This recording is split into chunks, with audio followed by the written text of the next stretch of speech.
ಓಂ ನಮೋ ಭಗವತೆ ವಾಸುದೇವಾಯ. ಓಂ ನಮೋ ಭಗವತೆ ವಾಸುದೇವಾಯ. ಓಂ ನಮೋ ಭಗವತೆ ವಾಸುದೇವಾಯ.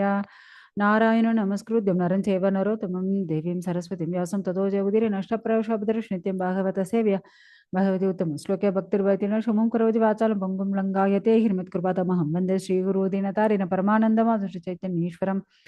ಓಂ ಅಜ್ಞಾನತಿಮರಾಂಧಸ್ಯ ಜ್ಞಾನಾಗ್ನಸಾಲಕ್ಯ ಚಕ್ಷುರ್ಮಿಲಿತಮೇನ ತಸ್ಮೈ ಶ್ರೀ ಗುರುವೇ ನಮಃ.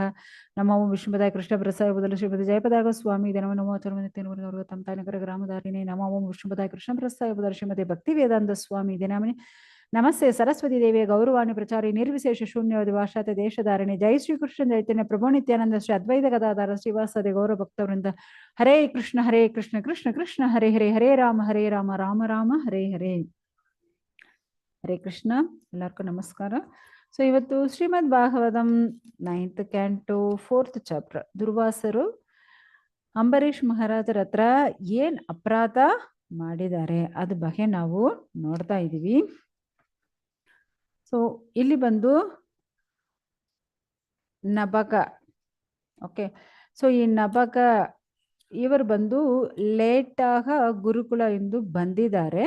ಸೊ ಈ ಗುರುಕುಲದಿಂದ ಬಂದಿರೋರ್ಗೂ ಅವರು ಸಹೋದರರುಗಳು, ಆ ಸಹೋದರರುಗಳು ಏನು ಇವರಿಗೂ ಭಾಗ ಕೊಟ್ಟಿಲ್ಲ, ಅವರ ತಂದೆ ಐಶ್ವರ್ಯಲ್ಲಿ ಭಾಗ ಕೊಟ್ಟಿಲ್ಲ. ಸೊ ಇವರು ಕೇಳುವಾಗ ತಂದೆಯೇ ನಿಮ್ಗೆ ಭಾಗವಾಗಿ ಕೊಟ್ಬಿಟ್ಟಿದೀನಿ, ತಗೊಂಡ್ಬಿಡಿನಿ ಹೇಳ್ಬಿಟ್ಟಿದ್ದಾರೆ. ಸೊ ತಂದೆ ಮುದುಕರಾಗಿದ ಆ ತಂದೆಯೇ ಇಟ್ಕೊಂಡ್ಬಿಟ್ಟು ಏನ್ ಮಾಡೋದು ಇಲ್ವಾ. ಸೊ ಅವಾಗ ನಬಗ ಮಗ ನಾಭಾಗ. ಸೊ ಈ ನಾಭಾಗ ಏನ್ ಮಾಡ್ತಾರೆ, ಈ ತರ ಅವರು ಜೀವನ ನಡೆಸಕ್ಕೆ ಅವ್ರಿಗೂ ಏನ್ ಮಾಡೋದು ಗೊತ್ತೇ ಇಲ್ಲ. ಅವಾಗ ಅವರ ತಂದೆ ಹೇಳ್ತಾರೆ ಈ ತರ ಆಕ್ಚುಲಿ ಅಂಗಿರಸ ವಂಶಲ್ಲಿ ಇರೋರು, ಅಂಗಿರಸ ವಂಶಲ್ಲಿ ಇರೋರು ಎಲ್ಲರೂ ಅಷ್ಟು ಬುದ್ಧಿವಂತರು, ಅಷ್ಟು ಶ್ರೇಷ್ಠರು. ಆದ್ರೆ ಅವ್ರಿಗೂ ಯಜ್ಞ ಮಾಡುವಾಗ 6th ಡೇ ಅವ್ರಿಗೂ ಸ್ವಲ್ಪ ಕನ್ಫ್ಯೂಸ್ ಆಗುತ್ತೆ. ಅವಾಗ ಅವರು ಎಲ್ಲ ಮರ್ತೋಗ್ಬಿಡ್ತಾರೆ. ಅವಾಗ ಅವ್ರಿಗೂ ನೀವು ಹೆಲ್ಪ್ ಮಾಡಿ ಹೇಳ್ತಾರೆ. ಅದೇ ತರ ಆ ಮಂತ್ರಗಳು, ಆ ವೇದ ಮಂತ್ರಗಳು ಎಲ್ಲ ಹೇಳ್ಕೊಡ್ತಾರೆ. ಸೊ ಅದೇ ತರ ಈ ನಾಭಾಗ ಏನ್ ಮಾಡ್ತಾರೆ, ಯಾಕಂದ್ರೆ ಇವಾಗ ಇವರ ಹತ್ರ ಏನೇ ಇಲ್ಲ, ನಿಲ್ 0, ಓನ್ಲಿ ಗುರುಕುಲದಿಂದ ಆಚೆ ಬಂದಿದ್ದಾರೆ ಅಷ್ಟೇ. ಇವಾಗ ಮತ್ತೆ ವರುಮಾನಕ್ಕೆ ಏನ್ ಮಾಡೋದು, ರಾಜ್ಯವೂ ಏನಿಲ್ಲ, ಯಾಕಂದ್ರೆ ಎಲ್ಲ ಸಹೋದರರು ಎತ್ಕೊಂಡ್ ಬಿಟ್ಟಿದ್ದಾರೆ. ಸೊ ಅದಕ್ಕೆ ಇವರೇನ್ ಮಾಡ್ತಾರೆ, ಮತ್ತೆ ಆ ತರ ಅಂಗಿರಸರು ವಂಶಲ್ಲಿ ಇರೋ ಬ್ರಾಹ್ಮಣರು ಅವರೆಲ್ಲ ಯಜ್ಞ ಮಾಡುವಾಗ ಇವ್ರು ಹೋಗಿ ಅವ್ರಿಗೆ ಹೆಲ್ಪ್ ಮಾಡ್ತಾರೆ. ಅದೇ ತರ 6th ಡೇ ಅವ್ರಿಗೂ ಸ್ವಲ್ಪ ಕನ್ಫ್ಯೂಸ್ ಆಗುತ್ತೆ, ಎಲ್ಲ ಮರ್ತೋಗ್ತಾರೆ ಅವರು. ಸೊ ಅದೇ ತರ ಇವ್ರು ಬಂದು ಅವ್ರಿಗೂ ಆ ವೇದ ಮಂತ್ರಗಳೆಲ್ಲ ಹೇಳ್ಕೊಟ್ಟು ಅವ್ರಿಗೂ ಸ್ವರ್ಗ ಹೋಗಕ್ಕೆ ಪ್ರಯತ್ನ ಪಟ್ಟು ಅವ್ರಿಗೆಲ್ಲ ಹೆಲ್ಪ್ ಮಾಡ್ತಾರೆ. ಸೊ ಅದರಿಂದ ಅವರು ಏನ್ ಮಾಡ್ತಾರೆ, ಅವರಷ್ಟು ಐಶ್ವರ್ಯಗಳು ಕೊಡ್ತಾರೆ ಅಂಗಿರಸ ವಂಶವರು. ಆ ದನ ಜಾಸ್ತಿ ಐಶ್ವರ್ಯಗಳು ಕೊಟ್ಬಿಟ್ಟು ಅವರು ಸ್ವರ್ಗ ಹೋಗ್ಬಿಡ್ತಾರೆ. ಸೊ ಆ ಐಶ್ವರ್ಯ ಎಲ್ಲ ತಗೊಳ್ಳೋಣ ಅನ್ನುವಾಗ ಆ ಜಾಗಕ್ಕೂ ಒಂದು ಕಪ್ಪಾಗ ಇರೋ ಒಬ್ರು ಬರ್ತಾರೆ. ಆ ಮನುಷ್ಯ ಹೇಳ್ತಾರೆ, ಇದೆಲ್ಲ ನನ್ ಭಾಗ, ನೀವ್ ಯಾಕೆ ತಗೊಳ್ತೀರಾ. ಇವ್ರಿಗೂ ಕನ್ಫ್ಯೂಸ್ ಆಗುತ್ತೆ, ಇಲ್ಲ ನನ್ನ ತಂದೆ ಹೇಳಿದ್ದಾರೆ ಈ ತರ, ಅದೇ ತರ ನಾ ಅವ್ರಿಗೆ ಹೆಲ್ಪ್ ಮಾಡಿದೀನಿ, ಅವರ ಈ ಐಶ್ವರ್ಯ ಎಲ್ಲ ಅವ್ರ ದಾನ ಕೊಟ್ಟಿದ್ದಾರೆ. ಆದ್ರೆ ನಿನ್ ತಂದೆ ಹತ್ರ ಕೇಳು, ಇದು ಯಾರ್ ಭಾಗ ಅಂತ ಕೇಳು. ಮತ್ತೆ ಅವ್ರ ತಂದೆ ಹತ್ರ ಕೇಳೋ, ಆಕ್ಚುಲಿ ಇದೆಲ್ಲ ಯಾರ್ ಭಾಗ ಅಂದ್ರೆ ಶಿವನ್ ಭಾಗ. ಯಾಕಂದ್ರೆ ದಕ್ಷ ಯಜ್ಞಲ್ಲಿ ಶಿವನಕ್ಕೂ ಎಲ್ಲಾ ದೇವರು ಕೊಟ್ಬಿಟ್ಟಿದ್ದಾರೆ, ಲಾಸ್ಟ್ ಇಲ್ಲಿ ಇಟ್ಕೊಂಡ್ಬಿಟ್ಟಿದಾರಲ್ವಾ. ಸೊ ಅದು ಬಂದು ಶಿವನ್ ಭಾಗ. ಅದೇ ಯಜ್ಞ ಶಾಲೆಯಲ್ಲಿ ಏನೆಲ್ಲ ಮೀಗಿರುತ್ತೋ ಎಲ್ಲ ಶಿವನಕ್ಕೂ ಸ್ವಂತ. ಸೊ ಇವ್ರು ಹೇಳ್ತಾರೆ, ಮತ್ತೆ ಶಿವನ ಹತ್ರ ಬಂದು, ಆಕ್ಚುಲಿ ಅದು ಶಿವ ಅಷ್ಟು ಕಪ್ಪಾಗ ಅವ್ರು ಬಂದು ನಿಲ್ಕೊಂಡಿರ್ತಾರೆ. ಸ್ವಾಮಿ ಈ ತರ ನನ್ನ ತಂದೆ ಹೇಳಿದ್ದಾರೆ ನಿನ್ ಭಾಗನು, ಆದ್ರೆ ನನ್ ಮೇಲ್ಗಡೆ ಸ್ವಲ್ಪ ಕರುಣೆ ತೋರಿಸಿ ಕೇಳ್ತಾರೆ. ಓಕೆ, ನೀವು ಇಷ್ಟು ಒಳ್ಳೆಯವನಾಗಿದ್ಯಾ, ನಾನ್ ನಿಮ್ಗೂ ಬ್ರಹ್ಮಜ್ಞಾನನ ಕೊಡ್ತೀನಿ. ನೀನು ಆ ಶಿವ ಬಂದು ಅವ್ರಿಗೂ ಬ್ರಹ್ಮಜ್ಞಾನನೇ ಕೊಟ್ಬಿಟ್ಟು ಅಲ್ಲಿರೋ ಎಲ್ಲ ಐಶ್ವರ್ಯನು ನೀವೇ ತಗೊಳ್ಳುನು ಹೇಳ್ಬಿಟ್ಟು ಅಲ್ಲಿಂದ ಹೋಗ್ಬಿಡ್ತಾರೆ. ಸೊ ಆ ಐಶ್ವರ್ಯ ಎಲ್ಲ ಇಟ್ಕೊಂಡು ಅವರು ನಾರ್ತ್ ಸೈಡ್ ಹೋಗಿ ಅಲ್ಲಿ ಅವರು ಸ್ವಲ್ಪ ರಾಜ್ಯ ಪರಿಪಾಲನೆ ಮಾಡ್ತಾರೆ. ಆ ತರ ಮಾಡೋ ಅವ್ರಿಗೂ ಮದುವಾಗಿ ಅವ್ರಿಗೂ ಅಂಬರೀಷರು ಹುಡ್ತಾರೆ. ಸೊ ಅಂಬರೀಷರು ಒಂದು ದೊಡ್ಡ ಭಕ್ತರಾಗಿದ್ದಾರೆ. ಅವ್ರ ಬಗ್ಗೆವೇ ನಾವು ನೋಡಿದೀವಿ. ಎಷ್ಟೊಂದು ಶ್ರೇಷ್ಠ ಭಕ್ತರು ಅವರು ಮಾತ್ರ ಇಲ್ಲ, ಅವರ ರಾಜ್ಯದಲ್ಲಿ ಇರೋ ಎಲ್ಲರೂ ಎಷ್ಟೊಂದು ಶ್ರೇಷ್ಠವಂತರು ನಾವು ನಿನ್ನೆ ಕ್ಲಾಸಲ್ಲಿ ನಾವು ಲಾಸ್ಟ್ ಕ್ಲಾಸಲ್ಲಿ ನೋಡಿದೀವಿ. ಆಕ್ಚುಲಿ ಇಲ್ಲಿ ಈ ನಾಭಾಗ ಸೊ ಮತ್ತೆ ನಾಭಾಗನ ಹತ್ರ ಬಂದು ಶಿವ ಮಾತಾಡೋದು, ಸೊ ಇದೆಲ್ಲ ಯಾರು ಕೇಳ್ತಾರೋ ಅವ್ರಿಗೂ ವೇದ ಜ್ಞಾನ ಬೆಳೆಯುತ್ತೆ, ಅವ್ರಿಗೂ ಅಷ್ಟು ಒಂದು ಶ್ರೇಷ್ಠ ಸಿಕ್ಕುತ್ತೇನೋ ನಾವು ಫಲಶ್ರುತಿಯನ್ನು ನಿನ್ನೆ ನೋಡಿದೀವಿ. ಸೊ ಅದು ಕಂಟಿನ್ಯೂಷನ್ ಇವತ್ತು ನೋಡೋಣ. ಇಲ್ಲಿ ಬಂದು ಅದ ಯಜ್ಞ ಫಿನಿಶ್ ಸಾರಿ ಯಜ್ಞ ಹೇಳ್ತಾ ಇದ್ದೀನಾ, ಏನ್ ನೋಡಿದೀವಿ, ಏಕಾದಶಿ ಫಾಲೋ ಮಾಡ್ತಾ ಇದ್ದಾರೆ. ಸೊ ಏಕಾದಶಿ ಯಾರೆಲ್ಲ ಫಾಲೋ ಬ್ರಾಹ್ಮಣರಿಗೆಲ್ಲ ಇವರು ದಾನ ಧರ್ಮ ಮಾಡಿ, ಸೊ ಎಷ್ಟು 60 ಕೋಟಿ 60 crores ಆಫ್ ಹಸುಗಳು, ಕರುಗಳು ಈ ತರ ಚಿನ್ನದಲ್ಲಿ ಅಲಂಕಾರ ಮಾಡಿ, ಬೆಳ್ಳಿಲಿ ಕೆಳಗೆ ಆ ಹಸುಗಳಿಗೂ ಸಲಂಗೆ ಎಲ್ಲ ಮಾಡಿ ಆ ತರ ಅವರು ಬಂದು ಬ್ರಾಹ್ಮಣರಿಗೂ ದಾನ ಕೊಡ್ತಾರೆ. ಸೊ ಈ ತರ ಎಲ್ಲ ಮಾಡ್ತಾ ಇರೋ ಆ ಸಮಯಲ್ಲಿ ಯಾರು ಬರ್ತಾರೆ, ದುರ್ವಾಸರು ಬರ್ತಾರೆ. ಸೊ ದುರ್ವಾಸರಕ್ಕೂ ಅಂಬರೀಷ್ ಮೇಲೆ ಸ್ವಲ್ಪ ಒಳಗಡೆ ಏನೋ ಇದೆ. ಸೊ ಅದಕ್ಕೆ ಅವರಲ್ಲಿ ಬಂದಿದ್ದಾರೆ. ಸೊ ಅಂಬರೀಷರು ಅವರಿಗೂ ಆಸನ ಎಲ್ಲ ಕೊಟ್ಟು ಅವರಿಗೂ ಅಷ್ಟು ಪಾದ ಕಮಲಲ್ಲಿ ಪಾದ ಪೂಜೆ ಎಲ್ಲ ಮಾಡಿ ಅವ್ರಿಗೂ ಬಂದು ಓಕೆ ಊಟ, ಯಾಕಂದ್ರೆ ಇವಾಗ ದ್ವಾದಶಿ ಅಲ್ವಾ, ಸೊ ಊಟ ತಿನ್ನಕ್ಕೆ ಅವ್ರನ್ನೇ ಹೇಳ್ತಾರೆ. ಅವಾಗ ದುರ್ವಾಸರು ಹೇಳ್ತಾರೆ, ಇಲ್ಲ ಇಲ್ಲ ನಾ ಬಂದು ಯಮುನಾ ನದಿಲಿ ಹೋಗಿ ಸ್ನಾನ ಮಾಡಿಕೊಂಡು ನನ್ನ ಅನುಷ್ಠಾನ ಎಲ್ಲ ಮಾಡ್ಕೊಂಡು ಬರ್ತೀನಿ, ಆಮೇಲ್ಗಡೆ ನಾವು ಬಂದು ಊಟ ಮಾಡ್ತೀನಿ. ಅವರು ಹೋಗ್ಬಿಡ್ತಾರೆ. ಆ ಯಮುನಾ ನದಿ ಅಷ್ಟು ಶ್ರೇಷ್ಠವಾದ ನದಿ. ಇವರು ಹೋಗಿ, ಯಾಕಂದ್ರೆ ನಾವು ದ್ವಾದಶಿ ಪಾಲನ ಮಾಡೋದು ಒಂದು ಸರ್ಟನ್ ಟೈಮ್ ಇರುತ್ತೆ ಅಷ್ಟೇ ಅಲ್ವಾ. ಸೊ ಯಾವಾಗ ಅದು ದ್ವಾದಶಿ ಟೈಮ್ ಬಂದು ನಮ್ಗೋಸ್ಕರ ವೆಯ್ಟ್ ಮಾಡಲ್ಲ. ಸೊ ಇವಾಗ ದ್ವಾದಶಿ ಟೈಮ್ ಫಿನಿಶ್ ಆಗೋ ಟೈಮ್ ಬಂದ್ಬಿಟ್ಟಿದೆ, ಬಟ್ ಇವರು ಬಂದೇ ಇಲ್ಲ. ಇವರು ವೆಯ್ಟ್ ಮಾಡ್ತಾ ಇದ್ದಾರೆ, ಏನಪ್ಪ ಇದು, ಇಲ್ಲಂದ್ರೆ ನಾವು ಏಕಾದಶಿ ಫಾಲೋ ಮಾಡಿದ ಆ ಫಲ ಸಿಕ್ಕಲ್ಲ ಅಲ್ವಾ. ಸೊ ಇವಾಗ ಏನ್ ಮಾಡೋದು ಗೊತ್ತಿಲ್ಲ ಅಂಬರೀಷರಿಗೂ. ಸೊ ಅಂಬರೀಷರು ಬಂದು ಅಲ್ಲಿರೋ ಬ್ರಾಹ್ಮಣ ಪಂಡಿತರುಗಳ ಹತ್ರ ಎಲ್ಲ ಕೇಳ್ತಾರೆ, ನಾವು ಏನ್ ಮಾಡೋದು, ಯಾಕಂದ್ರೆ ಅವರು ಬಂದು ನೀರು ಕುಡಿದಿಲ್ಲ, ಆ ತರ ವ್ರತ ಫಾಲೋ ಮಾಡ್ತಾ ಇದ್ದಾರೆ ರಾಜ. ಸೊ ಅದಕ್ಕೆ ಬ್ರಾಹ್ಮಣರ ಹತ್ರ ಅಷ್ಟು ವಿನಮ್ರತೆಯಿಂದ ಕೇಳ್ತಾವು, ಬ್ರಾಹ್ಮಣರುಗಳೇ ನಾನೇನಾದ್ರು ತಪ್ಪು ಮಾಡಿದ್ದೀನಾ, ಯಾಕಂದ್ರೆ ಇವಾಗ ದ್ವಾದಶಿ ನಾವು ಪಾಲನ ಮಾಡಬೇಕು, ಬಟ್ ಇವಾಗ ಅವರು ಸ್ನಾನ ಮಾಡ್ಕೊಂಡು ಬರ್ತೀನಿ ಹೋಗಿದ್ದಾರೆ, ಬಟ್ ಅವರು ಬಂದಿಲ್ಲ. ಬಟ್ ನಾನು ಏಕಾದಶಿ ಫಾಲೋ ಮಾಡಿದ ಆ ವ್ರತ ಭಂಗ ಆಗುತ್ತಲ್ವಾ, ಈ ಮಂಗಲಕರವಾದ ಈ ಏಕಾದಶಿದು ಸ್ಟಾಪ್ ಆಗಿದ್ರೆ ಏನಾಗುತ್ತೆ, ಮತ್ತೆ ನಾವು ಧರ್ಮನ ಅದಾದ್ರು ಬ್ರೇಕ್ ಮಾಡಿದ ತರ ಆಗುತ್ತಲ್ವಾ. ನೀವು ದಯವಿಟ್ಟು ಏನಾದ್ರು ಹೇಳಿ, ಯಾಕಂದ್ರೆ ಬಂದಿರೋ ಅತಿಥಿನಿ ಬಿಟ್ಟು ನಾವು ಊಟ ಮಾಡಕ್ಕಾಗಲ್ಲ ಅಲ್ವಾ. ಅದೇ ತರ ಏಕಾದಶಿನ ಬ್ರೇಕ್ ಮಾಡಿಲ್ಲ ಅಂದ್ರೆ ಅದು ಅಪರಾಧ ಆಗುತ್ತೆ. ಸೊ ಎರಡೂ ಅಪರಾಧ ಆಗ್ಬಿಡುತ್ತೆ, ನಾವು ಏನ್ ಮಾಡೋದು ಅಂತ ಕೇಳ್ತಾರೆ. ಅವಾಗ ಬ್ರಾಹ್ಮಣರುಗಳೆಲ್ಲ ಹೇಳ್ತಾರೆ, ಆಕ್ಚುಲಿ ನೀವು ಬಂದು ನಿರ್ಜಲ್ ಫಾಲೋ ಮಾಡ್ತಾ ಇದ್ರ, ಏನೇ ಕುಡ್ದಿಲ್ಲ. ಸೊ ಆದ್ರೆ ನೀವು ನೀರು ಮಾತ್ರ ಕುಡಿಬೋದು, ಯಾಕಂದ್ರೆ ನೀರು ಬಂದು ಕುಡಿಯೋದು, ಅದು ಬಂದು ಊಟ ಮಾಡಿದ ಫಲ ಕೊಡಲ್ಲ. ಸೊ ಅದಕ್ಕೋಸ್ಕರ ಎಲ್ಲರೂ ಯೋಚನೆ ಮಾಡಿ ಹೇಳ್ತಾರೆ, ಸ್ವಾಮಿ ನೀವು ಈ ತರ ಮಾಡಿ, ಅದು ನಿಮ್ಗೂ ಪಾಪ ಬರಲ್ಲ.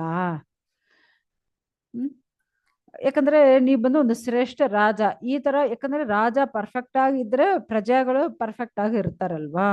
ಯಾಕಂದ್ರೆ ಎಲ್ಲಾರು ಹೃದಯಲ್ಲಿ ಆ ದೇವೋತ್ತಮ ಪರಮ ಪುರುಷರು ಇರ್ತಾರೆ. ಸೊ ಆ ತರ ಇರುವಾಗ ನೀವು ದುರ್ವಾಸರ್ಗೋಸ್ಕರ ವೇಟ್ ಮಾಡಬೇಡ, ಅಟ್ಲೀಸ್ಟ್ ಈ ನೀರಾದ್ರೂ ಕುಡಿದು ಬಿಡಿ ಹೇಳ್ತಾ ಇದ್ದಾರೆ. ಸೊ ಇವಾಗ ಓಕೆ ಬ್ರಾಹ್ಮಣರಿಗೆಲ್ಲ ಹೇಳೋದಿಂದು ಆ ನೀರು ಮಾತ್ರ ಅವರು ಏನು ಭಗವಂತನ ಹತ್ರ ಬೇಡ್ಕೊಂಡು ಆ ನೀರನ್ನೇ ಅವರು ಬ್ರೇಕ್ ಮಾಡ್ತಾರೆ. ಓನ್ಲಿ ನೀರು ಕುಡಿದಿದ್ದಾರೆ ಅಷ್ಟೇ, ಅದು ಏನೋ ಒಂದು 2-3 ಡ್ರಾಪ್ ಅಷ್ಟೇ ಅಮ್ಮ, ಆಯ್ತು ಕತೆ. ಸೊ ಅಂಬರೀಷರು ಅವರ ನೀರು ಆ ನಾಲಿಕೆಯಲ್ಲಿ ಟಚ್ ಆಯ್ತೋ ಇಲ್ವೋ, ದುರ್ವಾಸರಿಗೆ ಗೊತ್ತಾಯ್ತು, ಓಹೋ ಇವರು ನನ್ನ ಬಿಟ್ಟು ನೀರು ಎಲ್ಲಿಂದ 3 ಡ್ರಾಪ್ ನೀರು ಎಲ್ಲಿಂದ ಕುಡಿಬಹುದು ನೋ ಅವ್ರಿಗೂ ಕೋಪ ಬಂದ್ಬಿಟ್ಟಿದೆ. ಸೊ ಅವರು ಏನು ಮಾಡ್ತಾ ಇದ್ರು ಅದಲ್ಲ ಬಿಟ್ಟು ಯಮುನಾ ನದಿ ಕರೆಯಿಂದ ಇಲ್ಲಿ ಬೇಗ ಬೇಗ ಓಡೋಡಿ ಬರ್ತಾ ಇದ್ದಾರೆ. ಓ ಅಂಬರೀಷ್ ಮಹಾರಾಜ, ನೀವು ಏನೋ ಅಷ್ಟು ಒಳ್ಳೆಯವ್ರನ್ನ ಅನ್ಕೊಂಡಿದೀನಿ, ನನ್ನೇನೋ ಅಷ್ಟು ನೀವು ಬಂದು ವೆಲ್ಕಮ್ ಮಾಡಿದೀಯಾ, ಇಷ್ಟು ಮರ್ಯಾದೆ ಸಲ್ಲಿಸಿದೀಯಾ, ಆದ್ರೆ ನೋಡಿ ಇವಾಗ ನನ್ನ ಅನುಮತಿ ಬಿಟ್ಟು ನೀವು ಎಲ್ಲಿಂದ ಈ ತರ ನೀರು ಕುಡಿಯಕ್ಕಾಗತ್ತೆ? ನಾ ಯೋಗ ಶಕ್ತಿಯಿಂದ ಇದು ನೋಡಿದೀನಿ. ಸೊ ನೋಡಿ ಈ ತರ ಅವರು ಅಷ್ಟು ಒಂದು ಉಗ್ರವಾಗ ಮಾತಾಡ್ತಾ ಇದ್ದಾರೆ. ಸೊ ದುರ್ವಾಸರು ಈ ತರ ಜೋರಾಗ ಹೇಳುವಾಗ ಅಂಬರೀಷರು ಯಾವ ತರ ಏನ್ ಮಾತಾಡಕ್ಕಾಗುತ್ತೆ? ಯಾಕಂದ್ರೆ ನಾರ್ಮಲ್ ಆಗ ದುರ್ವಾಸರಿಗೆ ಅಷ್ಟು ಕೋಪ ಬರುತ್ತೆ. ಅವರು ಕಣ್ಣೆಲ್ಲ ರೆಡ್ ಆಗಿ, ಮುಖ ಎಲ್ಲ ಅಷ್ಟು ಕೋಪದಿಂದ, ಶರೀರೆಲ್ಲ ಅಷ್ಟು ಒಂದು ಉಗ್ರವಾಗ ಬಂದು ಅಷ್ಟು ಜೋರಾಗಿ ಹೇಳ್ತಾ ಇದ್ದಾರೆ. ಇವಾಗ ಮಹಾರಾಜು, ನಾವು ಬಂದು ಅಷ್ಟು ದೊಡ್ಡ ಭಕ್ತರಲ್ಲ, ನಾವು ಬಂದು ಈ ತರ ಭೌತಿಕ ಐಶ್ವರ್ಯಗಳು ಮತ್ತೆ ಪದವಿ, ಓಕೆ, ಅವರವ್ರ ಪೋಸ್ಟ್, ಸೊ ನಾವು ಬಂದು ಮಾಡೋದು ಎಲ್ಲವೇ ಏನು ನನ್ನ ಪ್ರಜೆಗಳಿಗೋಸ್ಕರ, ಎಲ್ಲರೂ ಚೆನ್ನಾಗಿರ್ಬೇಕು, ಸೊ ಎಲ್ಲರೂ ಅದು ಬಂದು ಪರ್ಫೆಕ್ಟ್ ಆಗಿ ಫಾಲೋ ಮಾಡಬೇಕು ನಾವು ಅನ್ಕೊಂಡಿದೀನಿ. ಆದ್ರೆ ಇವಾಗ ನಾನೇ ಅದು ಬ್ರೇಕ್ ಮಾಡಿದೀನಿ. ಯಾಕಂದ್ರೆ ಬಂದಿರೋ ನಿಮ್ನ ಬಿಟ್ಟು ನಾವು ಆ ನೀರು ಕುಡಿದಿದ್ದೀನಿ. ಅತಿಥಿಯಾಗ ಬಂದಿರೋ ನಿಮ್ನ ಬಿಟ್ಟು ನಾವು ಕುಡಿದಿದ್ದು ತಪ್ಪೆ. ಯಾಕಂದ್ರೆ ನಿಮ್ಗೂ ನಾವು ಊಟ ಕೊಡಬೇಕು, ಊಟ ಕೊಟ್ಟು ನೀವು ತಿಂದು ಅವ್ರು ಎದ್ದೋಳಿ ಹೋದ್ಮೇಲೆ ಅವ್ರು ತಿನ್ಬೇಕಂದ್ರೆ. ನಾರ್ಮಲ್ ಆಗಿ ನೀವು ನೋಡಿದ್ರೆ ಫಸ್ಟ್ ಆ ಮನೆಯಲ್ಲಿ ಅದ ಅತಿಥಿಗಳು ಮತ್ತೆ ದೊಡ್ಡೋರು ಚಿಕ್ಕ ಮಕ್ಕಳು ಇದೆಲ್ಲ ಊಟ ಮಾಡಿದ ಮೇಲೆ ಲಾಸ್ಟ್ ಯಾರು ಆ ಯಜಮಾನರು ತಿನ್ಬೇಕಂತೆ. ಓಕೆ, ಆಮೇಲೆ ಆ ಮನೆ ಯಜಮಾನಿ ತಿನ್ಬೇಕು, ಆ ತರ. ಬಟ್ ಇವಾಗ ಈ ತರ ನಿಮ್ಗೆ ಬಿಟ್ಟು ನಾವು ಈ ತರ ಮಾಡಿದ್ದು ತಪ್ಪು. ನೀವು ಇರುವಾಗ ನೀವು ಈ ತರ ನೀವು ಸ್ನಾನ ಮಾಡಕ್ ಹೋಗಿದ್ದೀರಾ, ನಿಮ್ನೆ ಬಿಟ್ಟು ಈ ತರ ತಿನ್ನೋದು ದೊಡ್ಡ ತಪ್ಪು ಹೇಳಿದಾರಲ್ವಾ? ಹಾ, ತಪ್ಪಲ್ವಾ? ಇವಾಗ ನೀವು ಮಾಡಿದ ಕೆಲಸಕ್ಕೋಸ್ಕರ ನಾ ಇವಾಗ ನಿಮ್ಗೂ ಒಂದು ಪನಿಷ್ಮೆಂಟ್ ಕೊಡ್ತೀನಿ. ಆ ಪನಿಷ್ಮೆಂಟು ನೋಡಿದ ಮತ್ತೆ ಯಾರು ಈ ತರ ತಪ್ಪು ಮಾಡಲ್ಲ. ಮತ್ತೆ ಆ ತರ ಒಂದು ಪನಿಷ್ಮೆಂಟ್ ಇವಾಗ ನಾನು ನಿಮ್ಗೆ ಕೊಡ್ತೀನಿ. ದುರ್ವಾಸರು ಏನ್ ಮಾಡ್ತಾರೆ, ಅಷ್ಟು ಕೋಪದಿಂದ, ಯಾಕಂದ್ರೆ ಅವರ ಮುಖ ಅಷ್ಟು ಕೋಪದಿಂದ ರೆಡ್ ಆಗಿ ಬಿಟ್ಟಿದಂತೆ. ಇವಾಗ ಅಂಬರೀಷ್ ಮಹಾರಾಜ್ ಬಿಡಲ್ಲ, ಅವರ ತಲೆಯಿಂದ ಒಂದು ಜಡಾಮುಡಿನಿ ತೆಗಿತಾರೆ ಅವರು. ಓಕೆ, ತೆಗಿವಾಗ ಏನಾಗುತ್ತೆ ಅದು, ಯಾಕಂದ್ರೆ ಅವರು ಯಾವ ಕೋಪದಿಂದ ಹೇಳ್ತಾರೋ ಆ ಕೋಪದಿಂದ ಅದು ಏನಾಗ ಚೇಂಜ್ ಆಗುತ್ತೆ, ಕಾಲಾಗ್ನಿ. ಕಾಲಾಗ್ನಿ ಅಂದ್ರೆ ಇವಾಗ ನೋಡ್ತಿರಲ್ವಾ, ಅಷ್ಟು ಪೂರ್ತಿ ಏನು ಬೆಂಕಿ ತರ ಇರುತ್ತೆ. ಸೊ ಆ ಜಡಾಮುಡಿಯಿಂದ ಒಂದು ದೊಡ್ಡ ಅಸುರ ತರ ಒಂದು ಆ ಕಾಲಾಗ್ನಿ ಆಚೆ ಬರುತ್ತೆ. ಸೊ ಆಚೆ ಬಂದು ಆ ರಾಜನೇ, ಯಾಕಂದ್ರೆ ಅದು ಬಂದು ಒಂದು ದುರ್ದೇವತೆ, ಒಂದು ಅದದು ಪೇಪಿಶಾಸಿನಿ ಕಳಿಸ್ತಾರಲ್ಲ ಆ ತರ. ಆ ಕಾಲಾಗ್ನಿ, ಆ ದುರ್ದೇವ, ಆ ಅಸುರ, ಅದು ಆ ಅಸುರಾನಿ ಯಾರ ಮೇಲ್ಗಡೆ ಬಿಡ್ತಾರೆ? ಅಂಬರೀಷ್ ಮೇಲ್ಗಡೆ. ಆದ್ರೆ ಅವರು ಏನದು ಸ್ಟಾಪ್ ಮಾಡಿಲ್ಲ. ಓಕೆ, ಏನಾಗುತ್ತೋ ಆಗ್ಲಿ ಬಿಡಿ, ಯಾಕಂದ್ರೆ ಖಂಡಿತ ನಾವು ಮಾಡಿದ್ದು ತಪ್ಪು, ಅದಕ್ಕೋಸ್ಕರ ಅವ್ರು ಕೊಡೋ ಪನಿಷ್ಮೆಂಟ್ ನಾವು ಸ್ವೀಕಾರ ಮಾಡ್ಲೇಬೇಕಾಗುತ್ತೆ. ಅವ್ರು ಬಂದು ಅಕ್ಸೆಪ್ಟ್ ಮಾಡ್ಕೊಳ್ತಾರೆ. ಅವ್ರು ಇಲ್ಲಿ ಅಲ್ಲಿ ಎಲ್ಲಿ ಹೋಗಿಲ್ಲ, ಅಲ್ಲೇ ಅವರು ನಿಲ್ಕೊಂಡಿರ್ತಾರೆ. ಓಕೆ, ಏನಾவது ನಡೀಲಿ. ಸೊ ಆ ಕಾಲಾಗ್ನಿ ಅದು ಏನಾಗುತ್ತೆ, ಅಷ್ಟೊಂದು ಕೋಪದಿಂದ ಒಂದು ಹಾವು ತರ ಅಷ್ಟು ಜೋರಾಗ ಬೇಗ ಬರುತ್ತಂತೆ ಅವ್ರನ್ನೇ ಭಸ್ಮ ಹಾಕಕ್ಕೆ. ಸೊ ಈ ತರ ಅದು ಅಷ್ಟು ಬೇಗ ಅಲ್ಲಿ ಬರುವಾಗ ಆ ಜಾಗಕ್ಕೂ ಏನ್ ಬಂತು ಅಂದ್ರೆ ಸುದರ್ಶನ ಚಕ್ರ ಬಂದ್ಬಿಟ್ಟಿದೆ. ಆ ದುಷ್ಟ ದೇವತೆ ಇದೆ ಅಲ್ವಾ, ಆ ದುಷ್ಟ ದೇವತೆನೇ ಅದುವೇ ಕಾಲಗ್ನಿ, ಪೂರ್ತಿ ಬೆಂಕಿ. ಆ ಬೆಂಕಿನೇ ಸುದರ್ಶನ ಚಕ್ರ ಸುಟ್ಟು ಬಿಡುತ್ತೆ. ಆದ್ರೆ ನೋಡ್ಕೊಳ್ಳಿ ಸುದರ್ಶನ ಚಕ್ರ ಎಷ್ಟು ದೊಡ್ಡ ವಿಷಯ ಅಲ್ವಾ. ಸೊ ಆ ಸುದರ್ಶನ ಚಕ್ರ ಏನ್ ಮಾಡುತ್ತಂತೆ, ಅಷ್ಟು ಬೇಗ ಬಂದು ಅದನ್ನೇ ಸುಟ್ಟು ಬಿಡುತ್ತೆ. ಸೊ ಇವಾಗ ಆ ದುರ್ದೇವತೆ ಆ ಕಾಲಾಗ್ನಿ ಎಲ್ಲ ಭಸ್ಮ ಇತ್ತು ನೋಡಿ, ಭಸ್ಮಕ್ಕೆ ಭಸ್ಮ, ಬೆಂಕಿನೇ ಭಸ್ಮ ಮಾಡೋದು. ಸೊ ಇವಾಗ ದುರ್ವಾಸರು ನೋಡ್ತಾರ, ಏನಪ್ಪ ಇದು, ನಾನು ಕಾಲಾಗ್ನಿ ಕಳಿಸಿದ್ದೀನಿ ಆದ್ರೆ ಅದೇ ಈ ತರ ನಾಶ ಆಯ್ತಾ, ಯಾರಿದು ಮಾಡಿದೋ ನೋಡ್ತಾರ. ನೋಡಿದ್ರೆ ಸುದರ್ಶನ ಚಕ್ರ, ಸುದರ್ಶನ ಚಕ್ರ ಅದು ಭಸ್ಮ ಮಾಡಿಬಿಟ್ಟು ಮತ್ತೆ ದುರ್ವಾಸರ ಹತ್ರ ಓಡೋಡಿ ಬರ್ತಾ ಇದೆ. ದುರ್ವಾಸರು ಭಯ ಬಂದ್ಬಿಟ್ಟಿದೆ, ಇದೇನಪ್ಪ ಇದು, ಈ ಸುದರ್ಶನ ಚಕ್ರ ಇಷ್ಟು ಬೇಗ ನಮ್ಮ ಹತ್ರ ಬರ್ತಾ ಇದೆ. ಯಾಕಂದ್ರೆ ಭಕ್ತರುಗಳಿಗೂ ರಕ್ಷಣೆ ಮಾಡೋದು ಭಗವಂತ, ಆ ಭಗವಂತನ ಆಯುಧಗಳು. ಭಗವಂತ ಬಂದಿಲ್ಲ ಅಂದ್ರೆ ಭಗವಂತನ ಆಯುಧಗಳು ಬೇಗ ಬರುತ್ತಲ್ವಾ.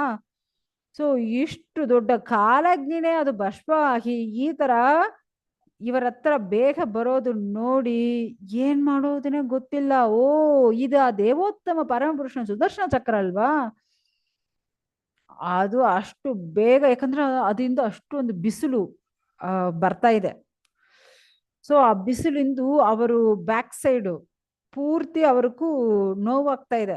ಜಾಸ್ತಿ ಬಿಸಿಲು ಪಟ್ಟಿದ್ರೆ ಏನಾಗುತ್ತೆ, ಅಷ್ಟು ಅವ್ರಿಗೂ ತಡ್ಸ್ಕೊಳಕ್ಕ ಆಗಲ್ಲಂತೆ ದುರ್ವಾಸರಕ್ಕೂ.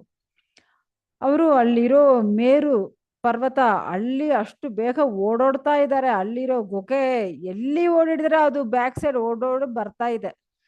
ಮತ್ತೆ ದುರ್ವಾಸರು ಎಲ್ಲಿ ಹೋಗಿದ್ರೆ ಅದು ಬ್ಯಾಕ್ ಸೈಡ್ ಬರ್ತಾ ಇದೆ.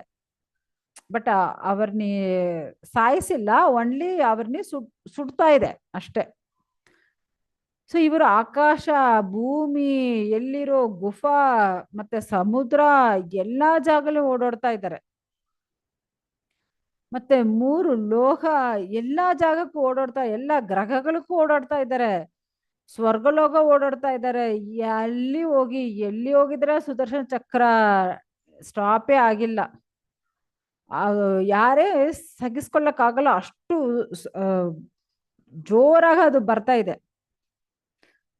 ಇದೇನಪ್ಪ ಇದು, ಇಲ್ಲಿಂದ ಈ ಸುದರ್ಶನ ಚಕ್ರದಿಂದ ತಪ್ಪಿಸ್ಕೊಳ್ಳಕ್ಕೆ ಏನ್ ಮಾಡೋದು ಅವರು ಯೋಚನೆ ಮಾಡ್ತಾ ಇದ್ದಾರೆ.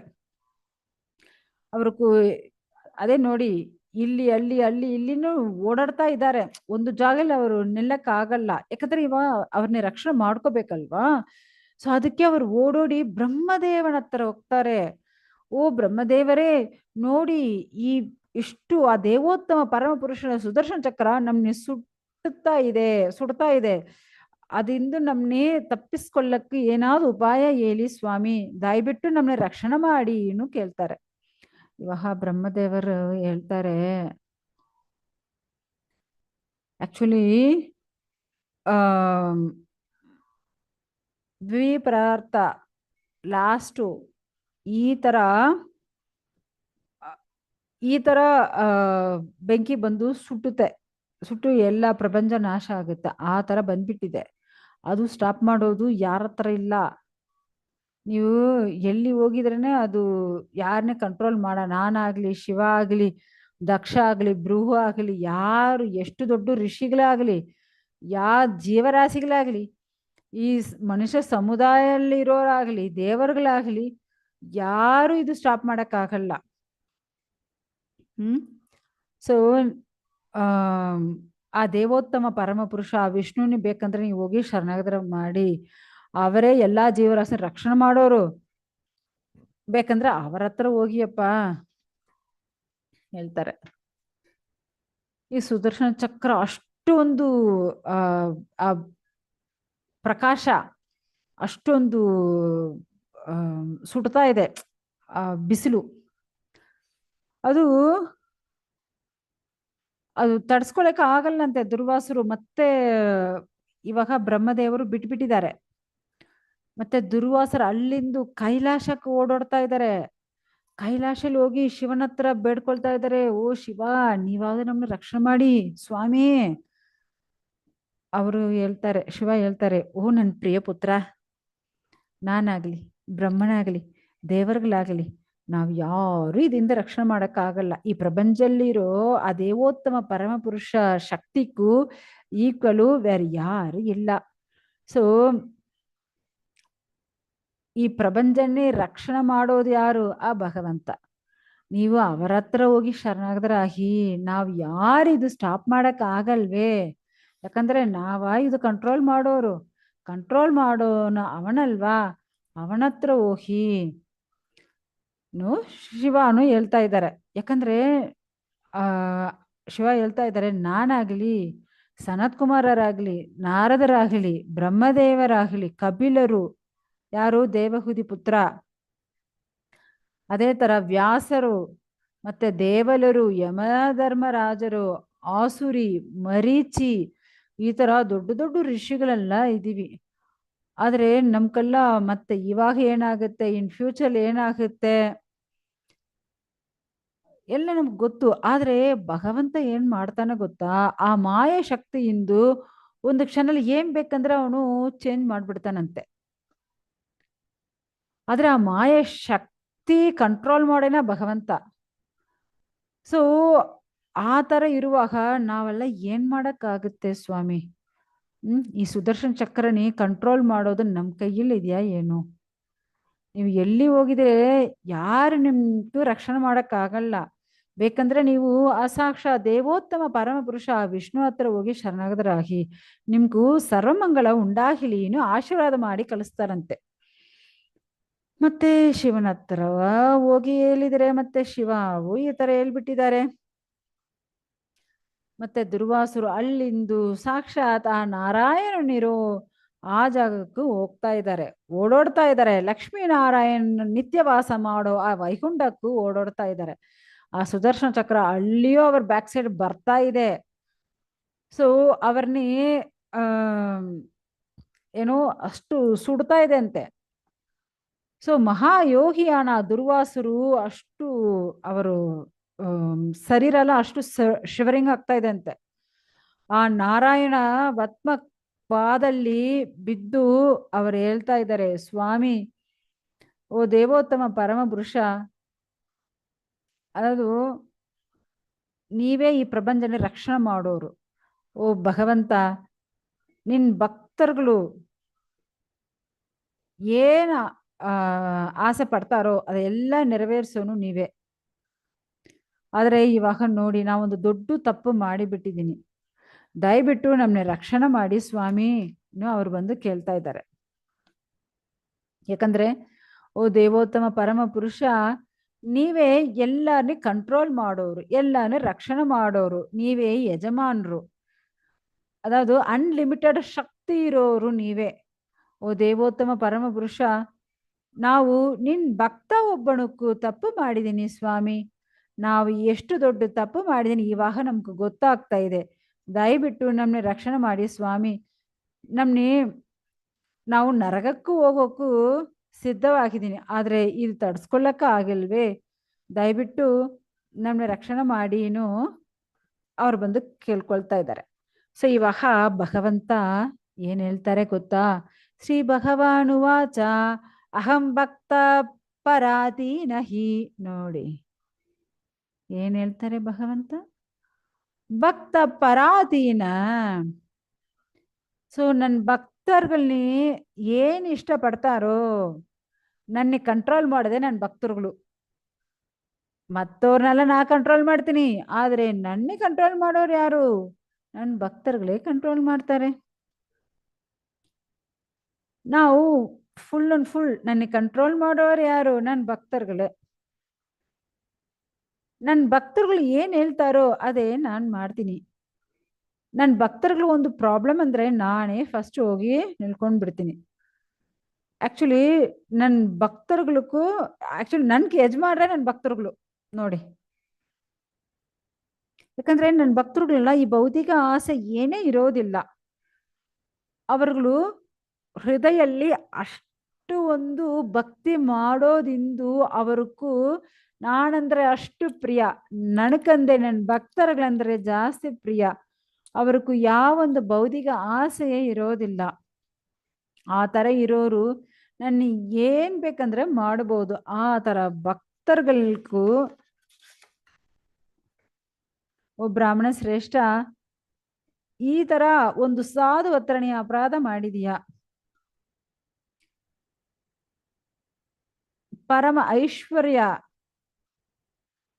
ಅನುಭವಿಸಕ್ಕೆ ನನ್ನ ಭಕ್ತರುಗಳಿಗೂ ಇಷ್ಟವೇ ಇಲ್ಲ. ಯಾಕಂದ್ರೆ ಅವ್ರಿಗೆ ಇಷ್ಟಪಟ್ಟಿರೋದು ಒನ್ಲಿ ನನ್ನ ಮಾತ್ರ. ಸಾರಿ, ನನ್ನ ಭಕ್ತರುಗಳು ಯಾವಾಗ ಈ ಜನ್ಮಲ್ಲಿ ಭಗವಂತ ನನ್ಗೆ ಅದು ಕೊಡು ಇದು ಕೊಡು ಏನ್ ಕೇಳೋದಿಲ್ಲ. ನೆಕ್ಸ್ಟ್ ಜನ್ಮಲ್ಲಿ ಯಾವ್ದು ಇದು ಕೊಡು ಅದು ಕೊಡು ಅದು ಕೇಳೋದಿಲ್ಲ. ಭೌತಿಕ ಆಸೆಯೇ ಇರೋದಿಲ್ಲ. ಅವರು ತನಕು ಮನೆ ಬೇಕು, ಹೆಂಡತಿ ಬೇಕು, ಗಂಡ ಬೇಕು, ಮಕ್ಕಳು ಬೇಕು, ಐಶ್ವರ್ಯ ಬೇಕು, ಮತ್ತೆ ನನ್ನ ಪ್ರಾಣ ರಕ್ಷಣೆ ಮಾಡು, ಈ ತರ ಎಲ್ಲ ಏನೇ ಕೇಳೋದಿಲ್ಲ. ಆ ತರ ಏನೇ ಕೇಳೋದಿಲ್ಲ. ಅವರು ಕೇಳೋದು ಓನ್ಲಿ ಒನ್ ನನ್ನ ಮಾತ್ರ. ಆ ತರ ನನ್ನ ಮಾತ್ರ ಕೇಳೋ ನನ್ನ ಭಕ್ತರನ್ನ ನಾನು ಎಲ್ಲಿಂದ ಬಿಡೋದು ಸ್ವಾಮಿ? ಸೊ ಆ ತರ ಇರುವಾಗ ಯಾವ ತರ ಪತಿವ್ರತೆಯಾದ ಇರೋ ಹೆಂಗಸರು ಗಂಡನಕ್ಕೂ ಸೇವೆ ಮಾಡ್ತಾರೆ. ಆ ಪತಿವ್ರತೆ ಹೆಂಗಸರು ಅಷ್ಟೊಂದು ಪ್ರೀತಿಯಿಂದ ಅವರವರ ಗಂಡಾಣಿ ಅಷ್ಟು ಪ್ರೀತಿಯಿಂದ ನೋಡ್ಕೊಳ್ತಾ ಇದ್ದಾರೆ. ಸೊ ಆ ತರ ನೋಡ್ಕೊಳ್ಳುವಾಗ ಆ ಹೆಂಡತಿನಿ ನೋಡ್ಕೊಳ್ಳೋ ಕರ್ತವ್ಯ ಯಾರ್ದು? ಆ ಗಂಡನದಲ್ವಾ?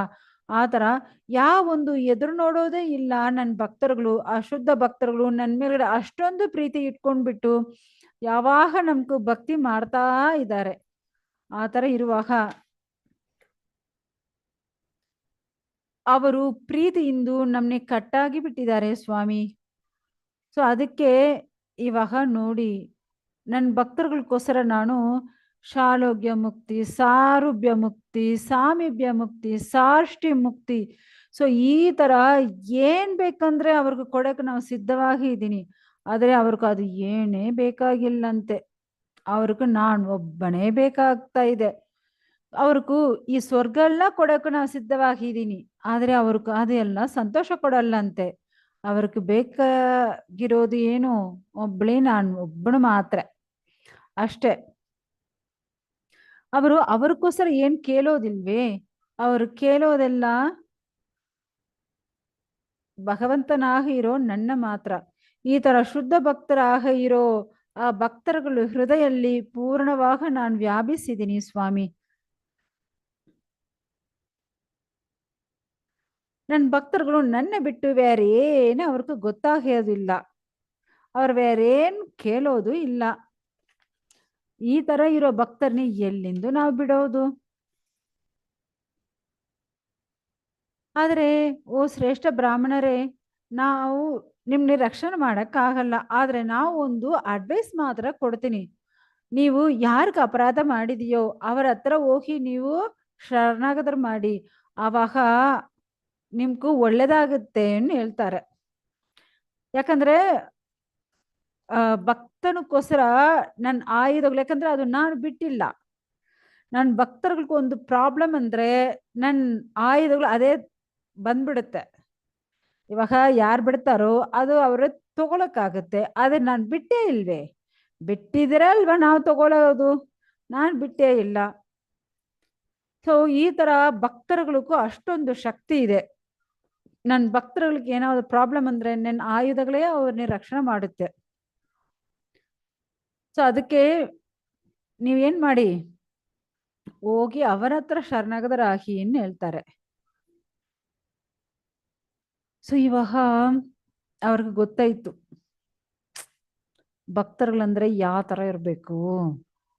ನಾವ್ ಏನೇನೋ ತಪಸ್ ಮಾಡಿದೀವಿ, ಏನೇನೋ ಓದಿದೀವಿ, ಎಷ್ಟೋ ಒಳ್ಳೆ ಎಲ್ಲ ಮಾಡಿದೀವಿ. ಆದ್ರೆ ಏನಾவது ಇವಾಗ ಬಂದು ನಮ್ಮನ್ನ ರಕ್ಷಣೆ ಮಾಡುತ್ತಾ? ಇಲ್ಲ. ಅದೇ ಒಂದು ಭಕ್ತ, ಅವನಿಗೊಂದು ಪ್ರಾಬ್ಲಮ್ ಅಂದ್ರೆ ಎಷ್ಟು ಬೇಗ ಸುದರ್ಶನ ಚಕ್ರ ಬಂದು ಅವನ್ನೇ ರಕ್ಷಣೆ ಮಾಡ್ತಾ ಇದೆ. ತುರಂತ್ ಇವಾಗ ಭಗವಂತ ಹೇಳ್ತಾ ಇದ್ದೇವೆ, ಬ್ರಾಹ್ಮಣ ಶ್ರೇಷ್ಠರೇ, ತುರಂತ್ ನೀವು ಇವಾಗ ಆ ನಾಭಾಹ ಮಗ ಅಂಬರೀಷನ ಹತ್ರ ಬೇಗ ಹೋಗಿ ನಿಮ್ಗೆ ಮಂಗಳ ಉಂಟಾಗಲಿ. ಅಂಬರೀಷರ ಹತ್ರ, ಅವರ ಹತ್ರ ನೀವು ಕ್ಷಮಾಪಣ ಕೇಳಿನು ಭಗವಂತ ಹೇಳ್ತಾರೆ. ಅಷ್ಟೇ, ಇವತ್ತು ಈ ಅಧ್ಯಾಯ ಫಿನಿಶ್ ಆಯ್ತು ನೋಡಿ. ಸೊ ಈ ಸುದರ್ಶನ ಚಕ್ರ ಇಂದು ಬ್ರಹ್ಮ ಆಗಲಿ ಶಿವ ಆಗಲಿ, ಯಾಕೆ ವಿಷ್ಣುವೇ ಅದು ಕಂಟ್ರೋಲ್ ಮಾಡೋಕ್ಕಾಗಲ್ಲ. ಯಾಕಂದ್ರೆ ಯಾರೊಬ್ಬರು ಭಕ್ತರಾಗಿ ಇದ್ದಾರೋ ಅವ್ರನ್ನ ರಕ್ಷಣೆ ಮಾಡೋಕ್ಕೆ ಭಗವಂತನ ಆಯುಧಗಳು ಅಷ್ಟು ಬೇಗ ಬರುತ್ತಂತೆ. ಅದ ರಕ್ಷಣೆ ಮಾಡೋದು ಯಾರಕ್ಕೆ ಸಾಧ್ಯ ಇಲ್ಲ. ಯಾರ ಹತ್ರ ನಾವು ಅಪರಾಧ ಮಾಡಿದೀವೋ ಅವರ ಹತ್ರ ಹೋಗಿ ನಾವು ಕ್ಷಮಾಪಣೆ ಕೇಳಿದ್ರೆ ಅದು ಅವನ್ನೇ ಬಿಡುತ್ತೆ, ಇಲ್ಲಂದ್ರೆ ಬಿಡಲ್ಲ ಅನ್ನೋ ನಾವು ಇದರಿಂದ ನಾವು ಅಂಡರ್ಸ್ಟ್ಯಾಂಡ್ ಮಾಡ್ಕೊಂಡಿದೀವಿ. ಸೊ ನಾಳೆ ಕ್ಲಾಸು ದುರ್ವಾಸರು ಈ ಸುದರ್ಶನ ಚಕ್ರದಿಂದ ಯಾವ ತರ ತಪ್ಪಿಸ್ಕೊಂಡ್ಬಿಟ್ಟಿದ್ದಾರೆ ಅನ್ನೋ ನಾವು ನೋಡೋಣ. ಏನಾದ್ರು ಪ್ರಶ್ನೆ ಇದ್ರೆ ಕೇಳ್ಬೋದು ಮಾತಾಜಿ. ಹರೇ ಕೃಷ್ಣ.